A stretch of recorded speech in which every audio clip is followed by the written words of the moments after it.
환영하고 축복합니다. 이 시간 물 한 방울의 은혜라는 제목으로 말씀을 나누기를 원합니다.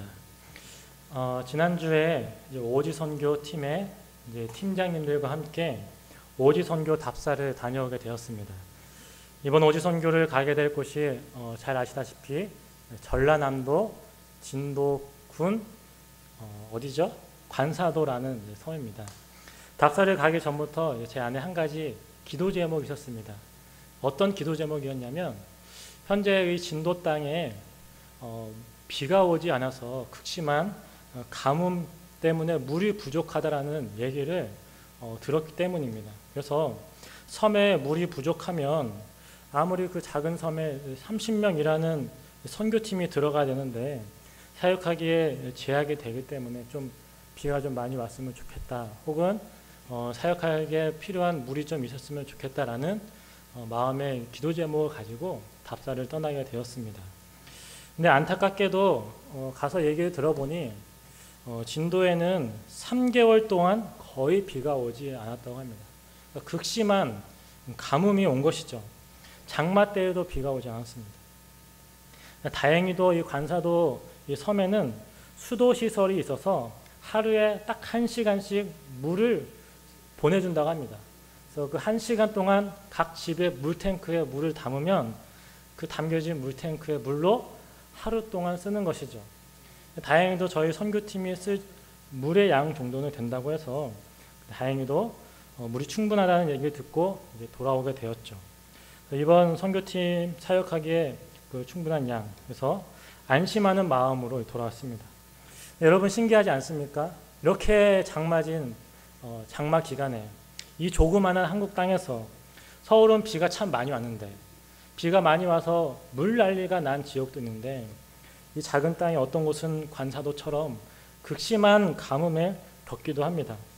근데 아무리 극심한 가뭄을 겪었다 할지라도 분명히 하나님은 그 땅에도 비를 내려주실 것이 분명합니다.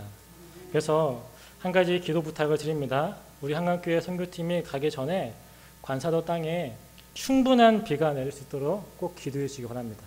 그리고 선교 가는 그 날에는 절대로 비가 와서는 안 됩니다. 그러니까 가기 전에 비가 오고 가는 날에는 해가 잘 뜰 수 있도록 위해서 기도해 주시기 바랍니다.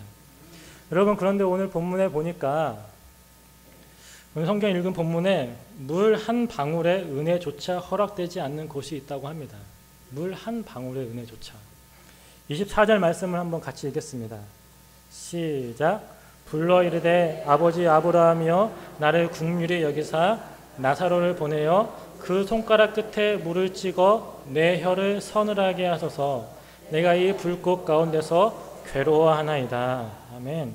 여러분, 부자가 아브라함에게 부탁하기를 그 천국에 있는 나사로를 시켜서 손가락 끝에 물을 찍어 자신의 혀를 서늘하게 해달라고 부탁합니다.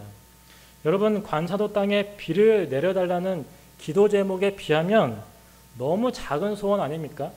겨우 물 한 방울을 혀에 적셔달라는 작은 부탁입니다. 그런데 이 부탁이 허락되지 않았습니다. 이 부탁이 허락되지 않았습니다. 왜 그렇습니까? 부자가 있는 곳이 물 한 방울의 은혜조차 허락되지 않는 곳이었기 때문입니다. 물 한 방울의 은혜조차 허락되지 않는 곳, 그러면 그곳이 어디입니까? 지옥이죠. 부자는 지옥에 있었기 때문에 물 한 방울의 은혜조차 받지 못했던 것입니다. 여러분, 이 시간에는 특별히 지옥에 대해서 함께 말씀을 나누는 시간이 되고자 합니다.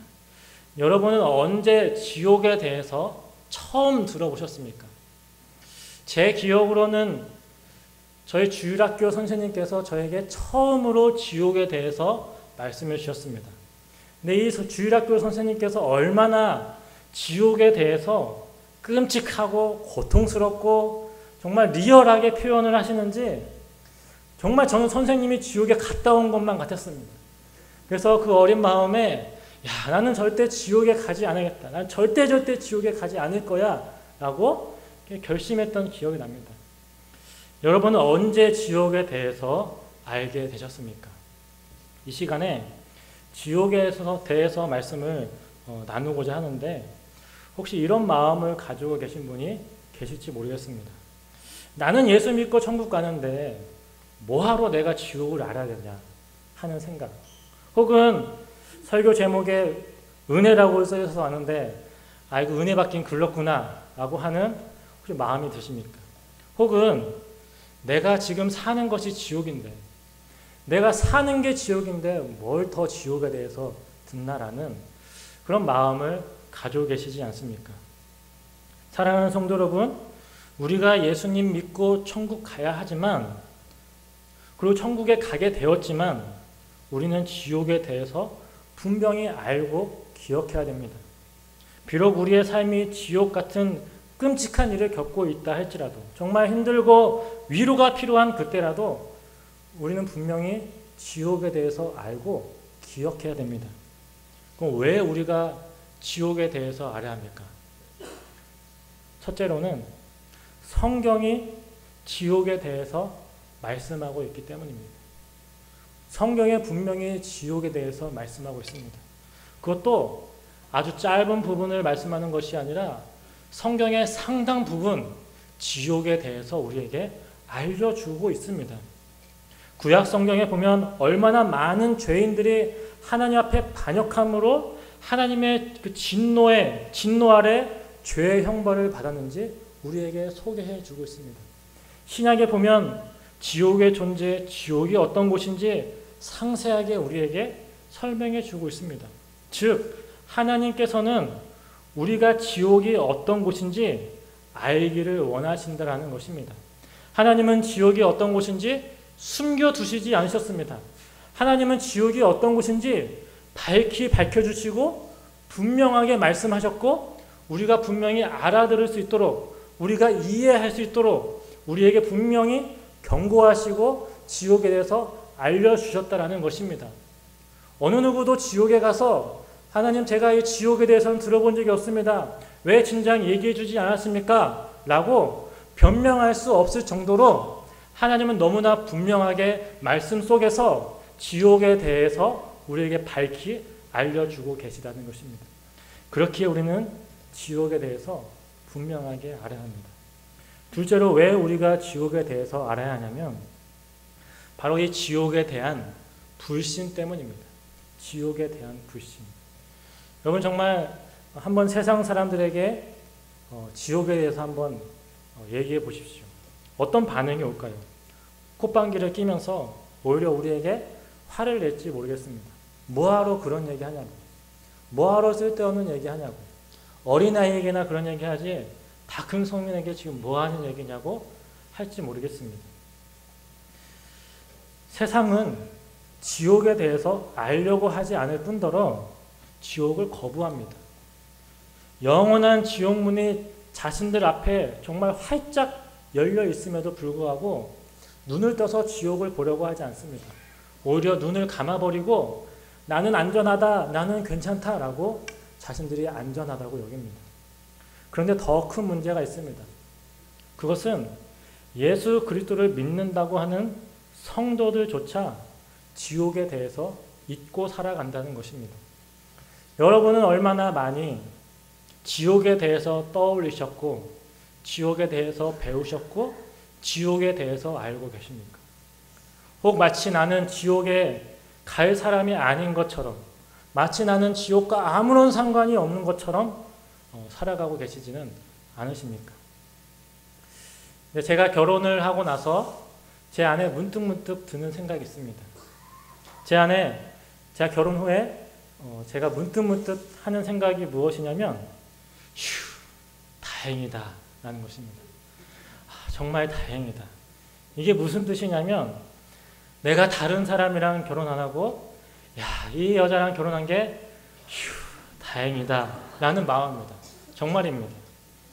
어떨 때는 잠자다가도 벌떡 일어나서 옆에 있는 아내를 보고서도 휴, 다행이다 라는 마음을 이렇게 한숨을 탁 쉬고, 안도의 한숨을 쉬고 다시 잠이 듭니다.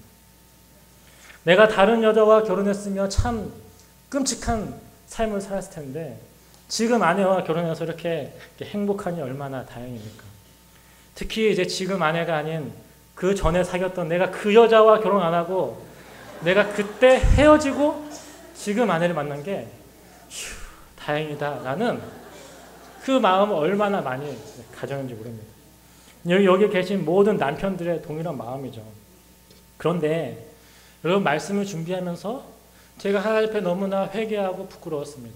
왜냐하면 아내를 보면서는 내가 휴, 다행이다 라고 안도의 한숨을 쉬면서, 정말 많이 살아야 50년, 60년을 같이 그 아내를 보면서도 안도의 한숨을 쉬는데, 영원한 지옥의 형벌을 면하고 구원받은 것에 대해서는 저는 휴, 다행이다 라고 안도의 한숨을 쉰 적이 언젠지 기억이 나지 않는 것입니다. 기억이 안 나는 거예요.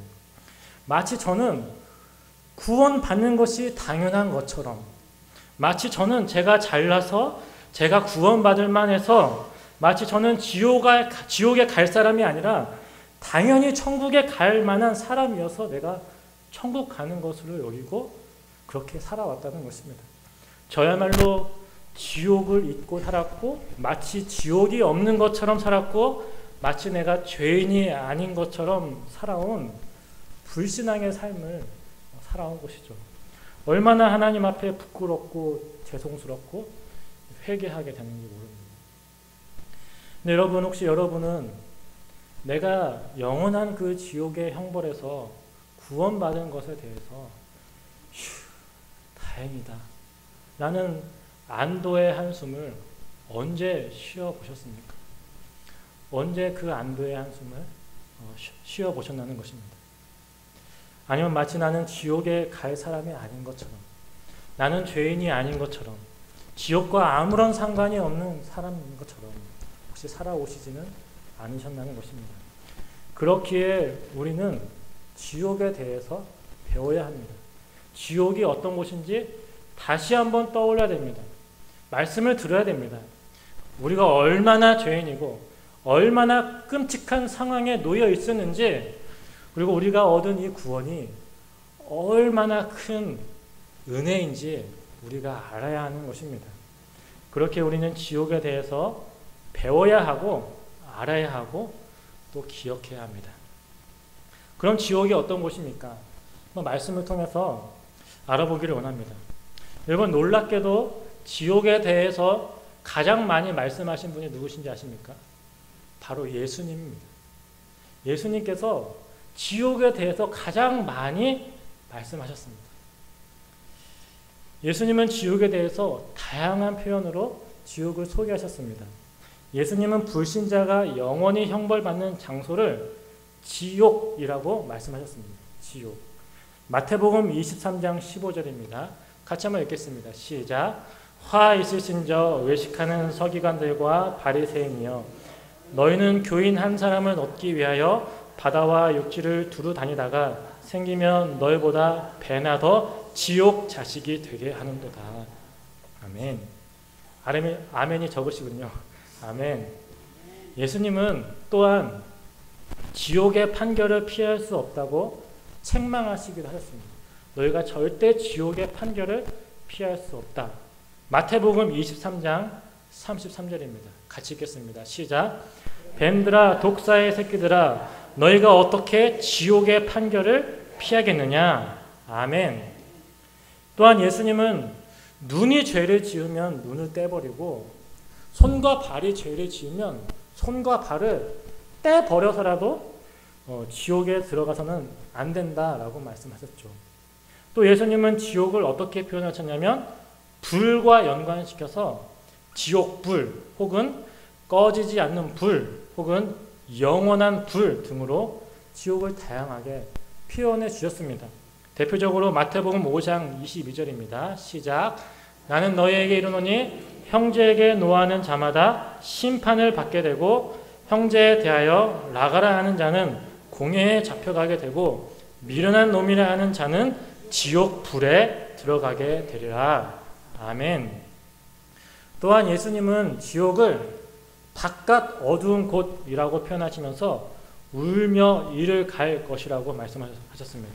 마태복음 25장 30절입니다. 시작. 이 무익한 종을 바깥 어두운 데로 내쫓으라. 거기서 슬피 울며 이를 갈리라 하니라. 아멘. 예수님은 또한 죄인들이 지옥에 들어갈 때에는 세상 끝날이 될 것이다 라고 말씀하셨습니다. 추수 때에 가라지를 거두어 불사르라 라고 말씀하신 것은 세상 끝날에 불신자들을 지옥불에 던질 것이다 라는 것을 말씀하신 것이죠.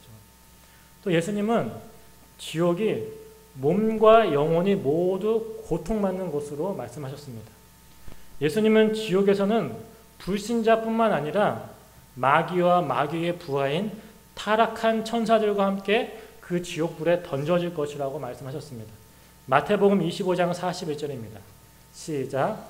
또 왼편에 있는 자들에게 이르되 저주를 받은 자들아 나를 떠나 마귀와 그 사자들을 위하여 예비된 영원한 불에 들어가라. 아멘. 또한 예수님은 지옥의 고통이 영원할 것이다 라고 말씀하셨습니다. 마가복음 9장 48, 49절입니다. 시작. 거기에는 구더기도 죽지 않고 불도 꺼지지 아니하느니라. 사람마다 불로써 소금 치듯 함을 받으리라. 아멘. 여기 보니까 구더기가 죽지 않는다. 지옥은 구더기가 죽지 않는다. 혹은 불도 꺼지지 않는다고 말씀하십니다.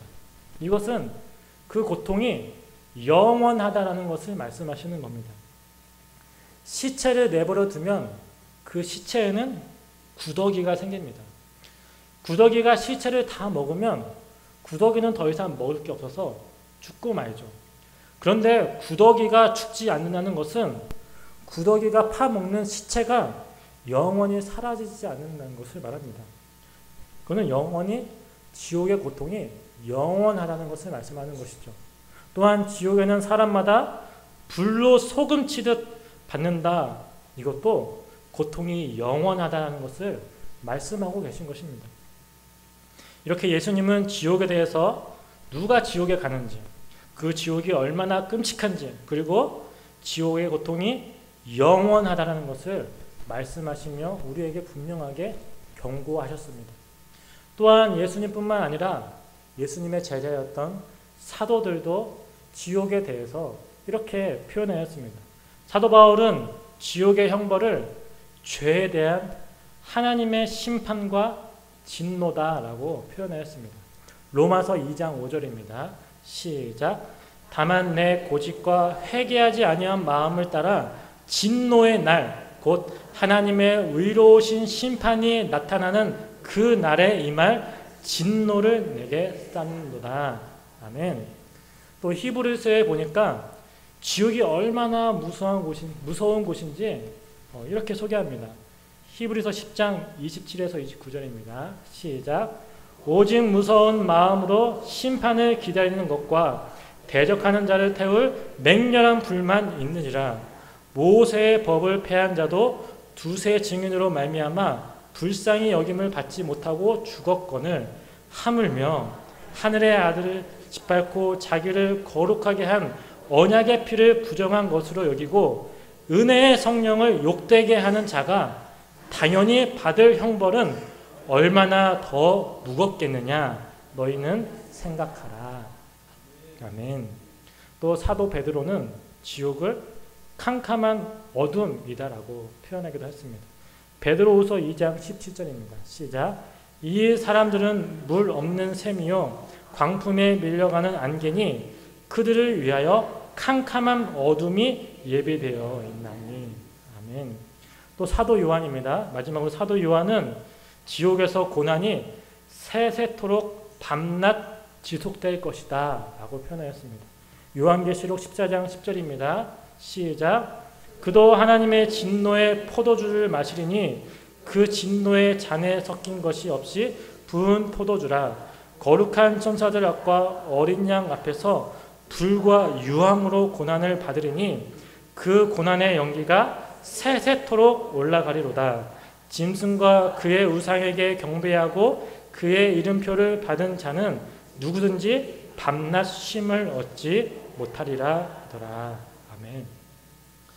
이렇게 우리가 성경 말씀을 많이 읽었는데 이렇게나 많이, 이거보다 훨씬 더 많이 성경은 계속해서 우리에게 지옥에 대해서 알려주고 있고 경고하고 있습니다. 성경의 수많은 곳에서 지옥을 소개해 주고 있습니다. 그렇다면 우리가 이 말씀을 들었다면 지옥에 대해서 우리가 과연 어떤 반응을 가져야 될까요? 우리가 지옥의 말씀을 듣고 우리가 지옥을 떠올릴 때마다 우리는 어떤 반응으로 하나님 아버지께 나아가야 될까요? 이 시간 세 가지로 살펴보기를 원합니다. 첫째입니다. 우리가 지옥을 기억할 때마다 우리의 죄가 얼마나 끔찍하고 무서운 것인지 알아야 합니다. 그렇게 우리가 지옥을 늘 기억해야 됩니다. 어떤 사람은 이렇게 얘기하기도 합니다. 사람이 짓는 죄의 기간이 많아야 몇십 년인데 100년도 안 되는데 하나님께 받는 죄의 형벌이 영원하다라는 것은 이거는 형평성에 맞지 않다라는 것입니다. 우리가 지은 죄의 기간이 너무 짧은데 받는 형벌은 너무 크다라는 것이죠. 여러분, 이러한 말은 죄와 그리고 죄에 대한 형벌에 대한 오해에서 나온 말입니다. 예를 들면 여기가 재판장이라고 생각해 보시고 여러분이 한번 판사가 되어 보십시오. 여기에 두 명의 죄인이 있습니다. 첫 번째 죄인은 평생 동안 죄를 지었는데 어떤 죄를 지었냐면 세금을 조금씩 떼먹은 죄를 평생 동안 지었습니다. 근데 이쪽에 또 다른 죄인이 있습니다. 어떤 죄를 지었냐면 한순간에 왕을 살해하는 반역의 죄를 지은 사람이 있습니다. 한순간에. 여러분, 평생에 세금을 조금씩 떼먹은 이 사람의 죄가 큽니까? 아니면 한순간에 왕을 죽이고 반역한 이 사람의 죄가 큽니까? 여러분, 누구에게 더 큰 죄의 벌을 내리시겠습니까? 바로 한순간에 왕을 살해하고 반역한 사람의 죄가 더 크죠. 이 말은 죄를 지은 기간이 길수록 죄가 커진다는 것을 의미하는 것이 아닙니다. 누구에게 죄를 지었느냐가 죄의 형벌의 크기를 좌우한다는 것입니다. 왕에게 반역하고 왕을 죽인 죄는 아주 끔찍한 형벌, 제일 큰 형벌에 처하는 죄입니다. 그런데 우리가 지은 죄가 어떤 죄냐면 우주 만물의 창조주이시며 우주의 만물의 왕이신 하나님의 왕되심을 우리가 거부하고 하나님께 대하여 반역과 반란을 한 것입니다. 이것이 우리가 지은 죄입니다. 존재와 지식과 능력과 거룩과 공의와 선함과 진실이 무한하시고 영원하시고 불변하신 하나님을 향해서 반역한 죄에 대한 처벌은 하나님의 높으심과 하나님의 위대하심과 비례해야 됩니다. 하나님이 높으시고 하나님이 위대하실수록 하나님께 지은 죄에 대한 형벌은 커야 합니다. 죄에 대한 하나님의 심판이 무한하고 영원한 이유는 하나님의 영광이 무한하고 영원하기 때문입니다. 그 무한하고 영원하신 우리의 왕이신 하나님께 우리가 죄를 짓고 반역하였기에 죄에 대한 형벌은 영원해야 됩니다. 죄에 대한 형벌이 영원한 것입니다. 지옥의 형벌은 영원한 것입니다. 그렇기에 우리가 하나님 앞에서 이 지은 죄가 얼마나 큰지 우리가 지옥을 통해서 더욱더 알아야 하는 것이죠. 둘째입니다. 우리가 지옥을 통해서 우리가 가져야 될 반응이 있습니다. 그것은 우리의 죄값을 대신하여 십자가에 죽으신 대속적인 죽음의 가치를 아는 것입니다. 죄는 하나님의 아들이 인간이 되어서 인간을 대표하여 인간을 대신하여 죽는 것이 아니고서는 해결할 방안이 없습니다. 그래서 완전한 하나님이신 예수님께서 완전한 인간이 되시사 이 땅에 오셔서 십자가에서 죽으신 것이 바로 우리의 죄값을 대신 지불하신 것이죠. 따라서 예수님께서 십자가에서 죽으신 그 고통은 단순히 육체적인 고통이 아니었습니다. 예수님께서 십자가에서 죽으시기 전에 겟세마네 동산에서 땀이 핏방울이 되도록 기도하셨는데 그 기도 제목이 무엇이냐면 내 아버지여 만일 할만하시거든 이 잔을 내게서 지나가게 하소서라고 기도하셨습니다. 예수님께서 그토록 마시기를 두려워하셨던 이 잔은 바로 하나님의 진노의 잔이었습니다. 하나님께서 죄에 대해서 내리시는 영원한 지옥의 형벌의 잔이었습니다. 아담의 후손으로 태어나서 인간 가운데 하나님의 진노의 잔을 마신 사람은 아직 아무도 없습니다. 왜냐하면 예수님께서 재림하시고 다시 오셨을 때 우리가 부활한 후에 그때 심판받고 이후에 죄인들이 벌을 받을 때 그때 하나님의 진노의 잔이 그들에게 임할 것이기 때문입니다. 그런데 예수님께서 십자가에서 받으신 형벌이 바로 하나님께서 죄인들에게 부으실 영원한 하나님의 진노였다는 것입니다. 나의 하나님, 어찌하여 나를 버리셨나이까? 라고 예수님의 외침은 지옥에서 영원한 버림을 받아 마땅한 하나님의 진노를 받을 우리의 외침을 대변하신 것이죠. 이것이 거기서 예수님은 우리가 받을 지옥의 고통을 영원히 단번에 대신 받으신 것입니다. 이것이 바로 예수님께서 우리를 위한 십자가의 대속의 죽음의 의미, 죽음의 가치인 것입니다. 우리를 그리고 나를 이 지옥의 영원한 지옥의 형벌에서 우리 예수님께서 우리를 구원하신 것입니다. 할렐루야! 우리가 이 예수님의 대속의 죽음의 놀라운 가치를 우리가 날마다 기억하기를 원합니다. 날마다 감사하기를 원합니다. 마지막입니다. 그래서 하나님께서 우리를 영원한 지옥의 형벌에서 구원해 주신 그 은혜와 사랑을 우리가 늘 감사하며 살아가는 것이죠. 우리가 지옥에 대해서 떠올리고 기억하고 배울 때마다 우리는 늘 감사하며 살아가야 됩니다. 우리가 받은 구원의 크기는 우리가 건진받은 지옥의 형벌의 크기와 비례합니다. 지옥의 영원한 불, 영원한 어둠의 고통과 형벌에서 우리를 구원해 주신 것은 가장 크고 놀라운 은혜입니다. 우리가 받은 구원의 감사와 감격이 식어지는 이유가 있습니다. 그것은 우리가 건진받은 지옥의 형벌과 고통의 깊이와 그 고통의 넓이와 고통의 높이를 우리가 자주 잊어버리기 때문이죠. 천국에 복을 주신 것 말고도 우리를 단지 지옥에서 건져주신 하나님의 그 은혜만 하더라도 그 은혜는 하늘보다 넓고 바다보다 넓고 그리고 우주보다 더 크다라고 말할 수 있을 것입니다. 이처럼 우리가 지옥을 기억함으로 지옥이 어떤 곳인지 우리가 분명히 알므로 우리가 지옥의 형벌에서 구원받았음을 늘 기억하고 생각하며 이 세상에서 살아가는 동안 늘 그 은혜에 감사하고 감격하고 항상 기뻐하며 범사에 감사하며 살아가는 우리 모두 되기를 간절히 소망합니다. 기도하겠습니다.